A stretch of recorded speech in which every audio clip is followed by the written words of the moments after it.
क्षेत्र के मछुआ टोली में खान सर के कोचिंग सेंटर के बाहर गोलीबारी और तोड़फोड़ की घटना को अंजाम दिया गया। घटना के बाद से इलाके में अफरा तफरी का माहौल है। सूचना मिलते ही कई थानों की पुलिस भी मौके पर पहुंची। जांच जारी है। खान सर ने दावा किया कि फायरिंग के समय वो कोचिंग में मौजूद थे। उन्होंने 8 से 10 राउंड गोलियां चलती हुई सुनी है और घटना में एक सुरक्षा गार्ड के जख्मी होने की भी जानकारी है। हालांकि पुलिस ने अभी फायरिंग की पुष्टि नहीं की है। जांच की बात कही जा रही है। खान सर के मुताबिक हमलावरों की तस्वीरें सीसीटीवी में कैद है। उनकी पहचान कर ली गई है। उन्होंने आरोप लगाया कि पास के कोचिंग संस्थान के लोगों का इस घटना में हाथ है। खान सर का कहना है कि कम फीस में बेहतर रिजल्ट मिलने से कुछ लोग बेहद नाराज हैं और वही असामाजिक तत्व डराने की कोशिश कर रहे हैं। ये सुपर एक्सक्लूसिव तस्वीरें आपको दिखा रहे हैं। उसके कोचिंग सेंटर की आप तस्वीर देख रहे हैं। सुबह की तस्वीर जहां पर कल रात फायरिंग की गई थी। आज क्लास करने के लिए बच्चे वहां पर पहुंचे, लेकिन क्लासेस आज बंद रखी गई हैं। अगले आदेश तक क्लासेस नहीं चलेंगी। और ये तस्वीरें हम आपको दिखा रहे हैं जब बच्चे अपने टीचर को समर्थन देने के लिए पहुंचे हैं। अब अलग अलग तस्वीर देखिए। कल रात की तस्वीर आपको दिखा रहे हैं जब कोचिंग में तोड़फोड़ की गई और फायरिंग का आरोप लग रहा है। खान सर का आखिर दुश्मन कौन है, इस पर जांच हो रही है। बोर्ड उखाड़कर फेंक दिया गया। पुलिस लगातार इस मामले में जांच कर रही है। पुलिस फोर्सेस की तैनाती कर दी गई है और खान सर का कहना है कि ऐसे लोगों की पहचान होनी चाहिए जो डराने की कोशिश कर रहे हैं, जो जलन में हमला करवा रहे हैं। वो नहीं चाहते हैं कि कम पैसों पर बच्चों को अच्छी शिक्षा मिले, क्योंकि कल दारोगा भर्ती परीक्षा की परिणाम आए थे, परीक्षा के नतीजे आए थे। उसके बाद वहां पर जश्न मनाया जा रहा था। कोचिंग के अंदर बच्चों से बात कर रहे थे खान सर और उसी दौरान गोलियों की आवाज आती है और खान सर का दावा है कि 8 से 10 राउंड फायरिंग की गई है। उन्होंने पड़ोसी कोचिंग सेंटर पर आरोप भी लगाए हैं। हालांकि अब तक उन्होंने किसी का नाम नहीं लिया है, लेकिन उनका कहना है कि जलन की वजह से ये कराया जा रहा है। अब इस पूरे मामले पर सिटी एसपी का बयान क्या है वो भी आपके सामने रखते हैं। कोचिंग सामने वाले जो कोचिंग है उनके व्यक्ति लग रहे हैं। इसमें अभी वेरीफाई सब कुछ किया जा रहा है, एप्लीकेशन ली जा रही है और बाकी कार्रवाई अभी जारी है। गोलीबारी की बात सामने आ रही है। ऐसा अभी कोई प्रूफ नहीं हो पाया है। बाकी वीडियो फुटेज सारी खंगाली जा रही है, सब वेरीफाई किया जा रहा है। छात्रों के द्वारा ही किया गया वेरीफाई किया जा रहा है कि एग्जैक्टली कौन लोग थे, कौन मिसक्रिएंट्स थे, किसके द्वारा ये प्लान किया गया कितने लोग घायल भी हुए हैं? जी, एक आदमी के घायल होने का जो सूचना है, उनको हॉस्पिटल में भी इलाजरत है, उनसे भी पूछताछ की जा रही है। सीसीटीवी कितने लोग आए हुए थे? कुछ जी, सीसीटीवी खंगाला जा रहा है। 10 से 12 लोग जो है भी आइडेंटिफाई हुए हैं। एसपी का ये बयान आप सुन रहे थे, जिनका कहना है कि अभी फायरिंग हुई है या नहीं हुई है इसकी जांच की जा रही है, साक्ष्य जुटाए जा रहे हैं, लेकिन लगातार वहां पर कार्रवाई हो रही है। एक व्यक्ति के घायल होने की खबर है।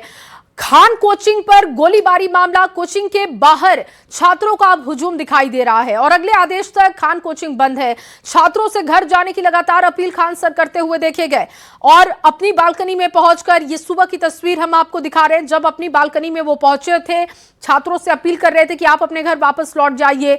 छात्राओं से वापस लौटने की अपील की गई क्योंकि कुछ छात्राएं वहां पर धरने पर बैठ गई थी। छात्रों से खान सर ने कहा कि प्रशासन बेहतर तरीके से सहयोग कर रहा है, किसी बात की कोई चिंता नहीं है, सभी छात्र घर लौटे। खान सर ने कहा कि पुलिस लगातार कार्रवाई कर रही है। खान सर ने पुलिस प्रशासन को धन्यवाद दिया है। पुलिस रात भर कोचिंग के बाहर खड़ी रही। सीएम सम्राट चौधरी जिसे पुलिस का सहयोग मिला वो बेहतर है, ये खान सर तमाम बयान देते हुए दिखाई दे रहे हैं। खान सर ने कोचिंग को सुरक्षा देने की मांग कल रात उठाई थी और खान सर ने कहा कि कई लोगों को पुलिस ने हिरासत में लिया है।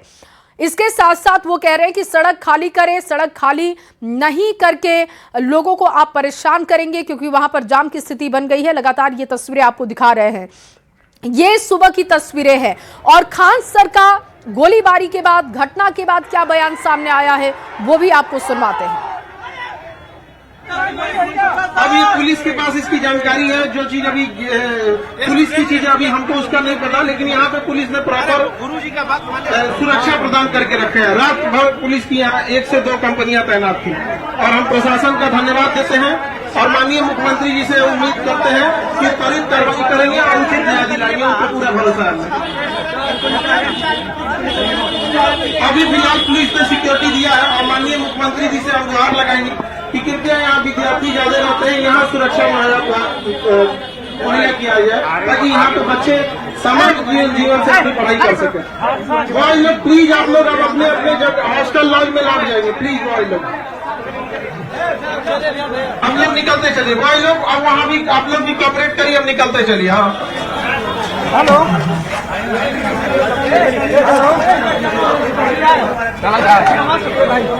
भाई चप्पल छोड़ना भाई। बॉय लोग आप प्लीज सड़क खाली कर दीजिए। बॉय लोग प्लीज अपने अपने लॉज हॉस्टल चले जाइए। यहाँ पर बॉय लोग प्लीज अपने अपने हॉस्टल और लॉज चले जाइए, खाली कर दीजिए सड़क। यहाँ से सड़क खाली करा दीजिए प्लीज। वहां पर सड़क देखिए, वो दिक्कत नहीं होना चाहिए किसी को। यहाँ पे अभी पुलिस की जांच अभी हो रही है। जैसे पुलिस की जांच आएगी हम लोग को भी पता चलेगा। हम लोग यहाँ कोई लड़ाई झगड़े के लिए तैयार होकर नहीं बैठता है कि क्या हुआ क्या नहीं।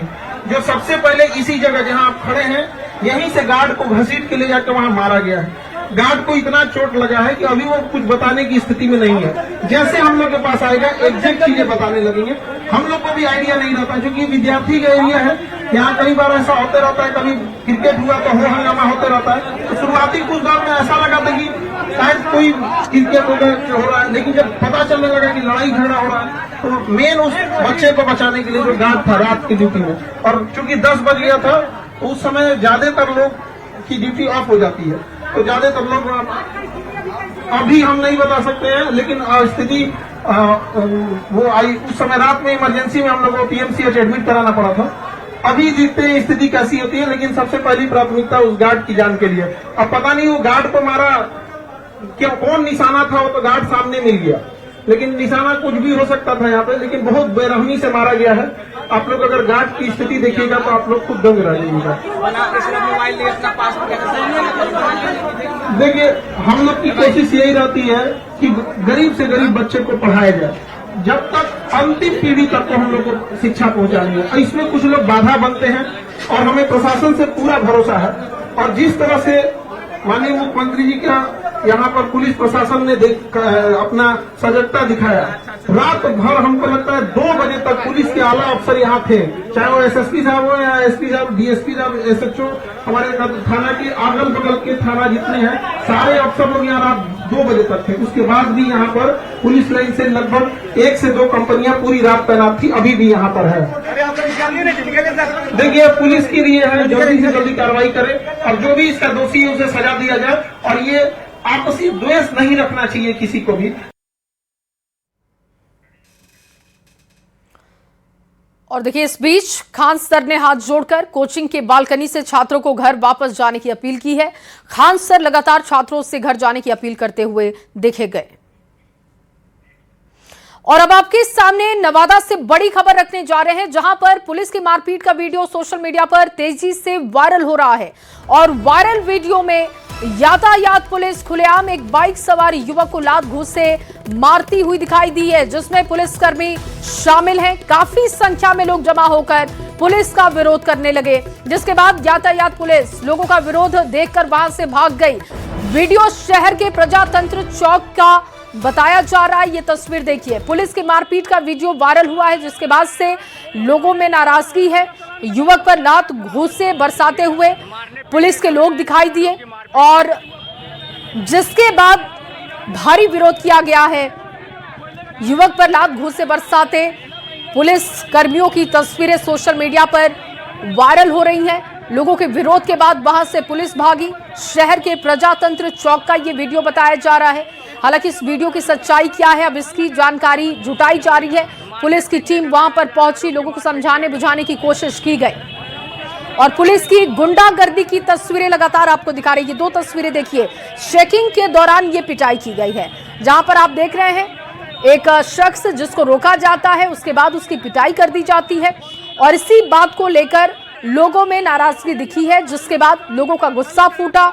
लोगों ने इस बात का विरोध किया तो पुलिस वहां से भाग गई। लेकिन अब इस पूरे मामले में और जानकारी जुटाई जा रही है कि आखिर ये जो वीडियो है जिस पर सवाल उठाए जा रहे हैं, इसकी सच्चाई आखिर क्या है। ये तस्वीर देखिए, युवक को बाइक से नीचे लेकर पुलिस आती है, उसे खींचकर अपनी तरफ लेती है और उसके बाद उसकी पिटाई की जाती है। अब सरेआम पुलिस की गुंडागर्दी पर सवाल उठे हैं। अभी तक हालांकि इस पर बयान नहीं दिया गया है। जो पुलिसकर्मी इसमें शामिल हैं उनसे ये पूछा जाएगा कि आखिर उन्होंने ऐसा किया क्यों। अब इस बात का विरोध किया जा रहा है। जो दूसरी तस्वीर आप देख रहे हैं, पुलिस का भारी विरोध, जिसके बाद पुलिस वहां से भागी। और अगली बड़ी खबर अब आपके सामने बक्सर से रखने जा रहे हैं, जहां पर उत्पाद विभाग को शराब तस्करी के खिलाफ बड़ी सफलता हाथ लगी है। विभाग की टीम ने एक ट्रक से 203 पेटी अवैध शराब बरामद की है, जिसकी कीमत 21 लाख रुपए से अधिक बताई जा रही है। कार्रवाई के दौरान ट्रक को जब्त करते हुए चालक और खलासी को गिरफ्तार किया गया। पूछताछ में जुटी पुलिस अब इस पूरे मामले में तफ्तीश कर रही है। उत्पाद अधीक्षक ने बताया कि शराब की खेप जूट की बोरियों में छिपाकर भागलपुर से लाई जा रही थी, जिसकी जानकारी मिली थी। उसी जानकारी पर पुलिस की टीम ने छापेमारी की और जब चेकिंग की गई तो ये देखिए, जो जखीरा है शराब का, एक बड़ी खेप वो बरामद की गई है। उत्पाद विभाग मामले की जांच में अब जुटा हुआ है। बोरियों के नीचे 21 लाख की शराब बरामद की गई है। अब इसके पीछे किसका हाथ है, कितने दिनों से ये खेल खेला जा रहा था, ये सब कुछ पुलिस जानकारी जुटा रही है। जूट की बोरियों के नीचे से देखिए शराब की कई पेटियां बरामद की गई हैं। शराब तस्कर लगातार बिहार में शराब तस्करी के लिए बक्सर जिले का जो उत्पाद विभाग का चेक पोस्ट है उसका सहारा लेते हैं। लेकिन जिस तरह से पिछले कह सकते हैं जनवरी माह से लेकर के और ये जून माह तक उत्पाद विभाग की पुलिस जो है वो चेक पोस्ट पर अभी तक 40,000 लीटर शराब यहाँ जब्त कर चुकी है, जिसका बाजार में कीमत करोड़ों रुपए आंकी जा रही है। और ये जो अभी नया खेप जो पकड़ा गया है, ये बताया जा रहा है कि हरियाणा से चला था और ये बिहार में इसे ले जा रहे थे शराब तस्कर। और बक्सर जिले का जो उत्पाद विभाग का चेक पोस्ट है वहाँ ये बड़ा खेप पकड़ा गया है। बताया जा रहा है जो उत्पाद विभाग के जो सुपरिटेंडेंट हैं अशरफ जमाल सर, उनका कहना है कि जो हमारे जवान हैं उन्हें शक हुआ और शक के आधार पर जब ट्रक की जांच की गई तो बोरे में बड़े खेप शराब की रखी गई थी और इसे बिहार में प्रवेश करने की कोशिश शराब तस्करों के द्वारा की जा रही थी। इस पूरे मामले में 2 लोगों की गिरफ्तारी हुई है, जिनसे फिलहाल पूछताछ की जा रही है। पुष्पराज, न्यूज़ 18 बक्सर। और अगली खबर औरंगाबाद से आपके सामने रख रहे हैं, जहां पर एक धक्का मार एम्बुलेंस स्वास्थ्य विभाग के सभी दावों की पोल खोलती हुई दिखाई दी। औरंगाबाद सदर अस्पताल में मरीज को ले जाने के लिए उपलब्ध कराई गई एम्बुलेंस स्टार्ट नहीं हो पाई और चालू करने के लिए अस्पताल कर्मियों और मरीजों के परिजनों को वहां पर धक्का मारना पड़ा। ये तस्वीर देखिए, कई घंटे की मेहनत के बाद एम्बुलेंस स्टार्ट हो पाया, तब जाकर मरीज को रवाना किया गया। लेकिन ये तस्वीरें स्वास्थ्य विभाग और पूरे सिस्टम पर सवाल खड़े करती हैं। ये धक्का मार एम्बुलेंस, जहां पर देखिए मरीज इसके अंदर है, उसके परिजन नीचे इस गाड़ी को धक्का देते हुए दिखाई दिए।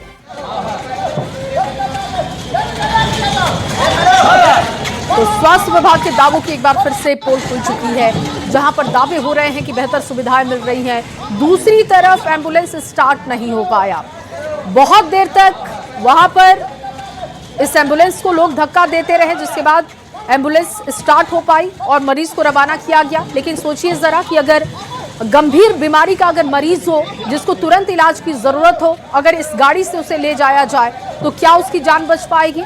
और ये जब तस्वीर सामने आई है तो इसी को लेकर अब सवाल उठाए जा रहे हैं कि आखिर इसकी जिम्मेदारी कौन लेगा।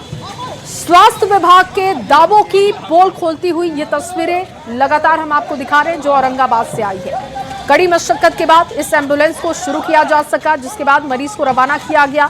लेकिन सवाल वही है कि आखिर व्यवस्थाएं कब दुरुस्त होंगी। मरीजों को जो समुचित इलाज की बातें कही जा रही है, बेहतर सुविधाओं के जो सरकारी दावे हो रहे हैं, उन दावों की हकीकत क्या यही है। इस मामले की जिम्मेदारी आखिर कौन लेगा। क्या इस तस्वीर पर जिम्मेदारी नहीं लेनी चाहिए, क्या ये बताना नहीं चाहिए कि आखिर ऐसी गाड़ियां जिनको धक्का मार के चलाया जा रहा है, ऐसी गाड़ियां क्यों वहां पर संचालित की जा रही है।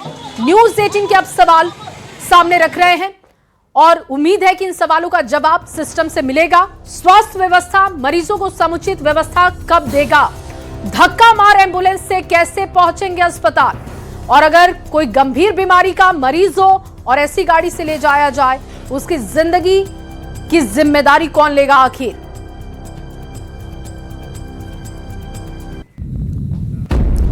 और अब आपके सामने पटना से बड़ी खबर रखने जा रहे हैं, जहां पर दया दुबे गैंग पर पुलिस का शिकंजा कसा है और मुख्य सरगना दया दुबे बक्सर से गिरफ्तार भी किया जा चुका है। बेहटा पुलिस ने 4 अपराधियों को दबोचा है। रंगदारी और फायरिंग की वारदातों में यह सक्रिय बताया जा रहा था। गैंग पर हत्या, रंगदारी के कई गंभीर आरोप है। एक देसी कट्टा, एक पिस्टल भी इनसे बरामद किया गया। 10 जिंदा कारतूस, 5 मोबाइल जब्त किए गए। बेहटा, नौबतपुर और पालीगंज में नेटवर्क इनका एक्टिव था। दया दुबे और अभिषेक पर कई केस पहले से दर्ज हैं। पुलिस गैंग के अन्य जो नेटवर्क है उसको खंगालने में जुटी हुई है और ये एक बड़ी सफलता भी आप कह सकते हैं कि इस नेटवर्क के जो सक्रिय सदस्य थे उनकी गिरफ्तारी की गई है। इनसे एक कट्टा, एक पिस्टल बरामद किया गया है। इनके नेटवर्क के बारे में जानकारी जुटाई जा रही है। 10 जिंदा कारतूस, 5 मोबाइल फोन जो जब्त इनसे किए गए हैं, साक्ष्य जुटाए जा रहे हैं और दया दुबे गैंग पर पुलिस का शिकंजा कसा है। और ये बिहार सरकार लगातार कह रही है कि अपराधी अब बिहार में नहीं रह सकते। अगर आपको बिहार में रहना है तो फिर आपको अपराध छोड़ना होगा। गैंग वॉर पर भी कैसे अटैक हो रहा है, इन तस्वीरों से आप समझ सकते हैं। एक SIT बनाई गई थी और इसमें DIU की टीम मिली थी। SHO बेहटा के नेतृत्व में ये टीम काम कर रही थी और इसमें कार्रवाई की गई है पिछले 15 दिनों में, सघन कार्रवाई। तो इस गैंग का जो संपूर्ण सदस्य हैं उनकी गिरफ्तारी की गई है और इसका जो सरगना था दया दुबे, इसकी भी कल रात्रि में बक्सर से गिरफ्तारी की गई है। और उल्लेखनीय है कि इसमें पूर्व में 24/5/2026 को आदित्य कुमार और सचिन कुमार, इन दोनों को गिरफ्तार करके माननीय न्यायालय के माध्यम से जेल भेजा गया था। अगली खबर अब मुजफ्फरपुर से आपके सामने रखेंगे, जहां पर बेखौफ अपराधियों ने स्टेट बैंक ऑफ इंडिया के एक CSP को निशाना बनाने की कोशिश की है। यह घटना जैतपुर थाना क्षेत्र के धनपुरा बजरंगबली चौक के पास की बताई जा रही है, जहां एक अपाचे बाइक पर सवार 4 अपराधी CSP केंद्र में लूट के इरादे से दाखिल होते हैं। हालांकि CSP संचालक और स्थानीय लोगों की सूझबूझ और सक्रियता की वजह से अपराधी अपने मंसूबे में कामयाब नहीं हो सके। खुद को घिरता देख और लूट की कोशिश में असफल होने पर बाइक सवार अपराधियों ने इलाके में दहशत फैलाने के लिए ताबड़तोड़ फायरिंग की, मौके से फरार हो गए। ऐसे ही सूचना मिली 112 गाड़ी के दल के साथ पहुंचे घटनास्थल का निरीक्षण किया, अपने सब चेक किया, इधर उधर चेक किया तो शीशा फूटा हुआ पाया, तो गोली का फूटा बरामद कराया गया। संचालक अमित कुमार सिंह को पूछताछ करने पर बताया कि हमारे कोई कैश छुट्टी नहीं है, शारीरिक रूप से हम सही है। और अगली बड़ी खबर सासाराम से है, जहां नगर थाना क्षेत्र के नवरत्न बाजार के काजीपुरा मोहल्ले में आपसी रंजिश में एक युवक की गोली मारकर हत्या की गई है। मृतक का नाम अभिषेक गोस्वामी बताया जा रहा है। पुलिस ने इस मामले में हत्या के आरोपी टिंकू सोनी उर्फ अजय सोनी को गिरफ्तार किया है। और रोहतास के SP ने बताया कि नवरत्न बाजार के ही रहने वाले लल्लू गोस्वामी की हत्या कर दी गई। हत्या आपसी रंजिश में की गई है। 4 साल पहले भी एक हत्या यहां पर हुई थी, उसमें मृतक लल्लू गोस्वामी अभियुक्त भी था और कुछ दिन पहले ही वो जमानत पर छूटकर जेल से बाहर आया था, जिसकी हत्या कर दी गई है। पुलिस अब इस पूरे मामले की जानकारी जुटा रही है। गोली मारकर युवक की हत्या की गई है। हालांकि ये एक पिछले हत्या के अपराध का अभियुक्त था, आपसी रंजिश में ये गोली चलाई गई। सासाराम टाउन थाना अंतर्गत नवरत्न बाजार में 10 बजे के आसपास सूचना प्राप्त हुई कि एक व्यक्ति अभिषेक गोस्वामी उर्फ लुल्लू गोस्वामी की गोली मारकर हत्या की गई। घटना की सूचना मिलते ही जो थाना की टीम थी वो घटनास्थल पहुंची और घटनास्थल को चारों तरफ से घेराबंदी करने पर घटना में शामिल अपराधियों के बगल के घर में छुपे होने की बात सामने आई। उसके बाद अलग से टीम बुलाकर घर को सर्च करने पर घटना में शामिल एक व्यक्ति की पहचान टिंकू सोनी उर्फ अजय सोनी के तौर पर की गई, जिसकी गिरफ्तारी घर की तलाशी के दौरान की गई है। घटना के बाद FSL टीम को घटनास्थल और वहीं सीतामढ़ी के 20वीं वाहिनी सशस्त्र सीमा बल परिसर में बिहार पुलिस के 228 नौ प्रशिक्षुओं का दीक्षांत परेड समारोह आयोजित किया गया और 10 महीने के कठिन ट्रेनिंग के बाद 9 आरक्षियों ने राष्ट्र और संविधान के प्रति निष्ठा से सेवा करने की शपथ ली है। कार्यक्रम में सीमांत मुख्यालय पटना के महानिरीक्षक निशित कुमार उज्जवल ने परेड की सलामी ली, प्रशिक्षुओं का उत्साह बढ़ाया है। इस दौरान मार्च पास्ट, योग और इसके अलावा ड्रिल और शूटिंग का प्रदर्शन भी किया गया है।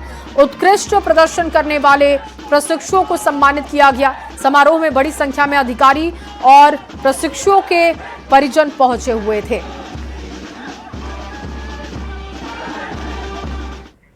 और इन्हीं तमाम खबरों के साथ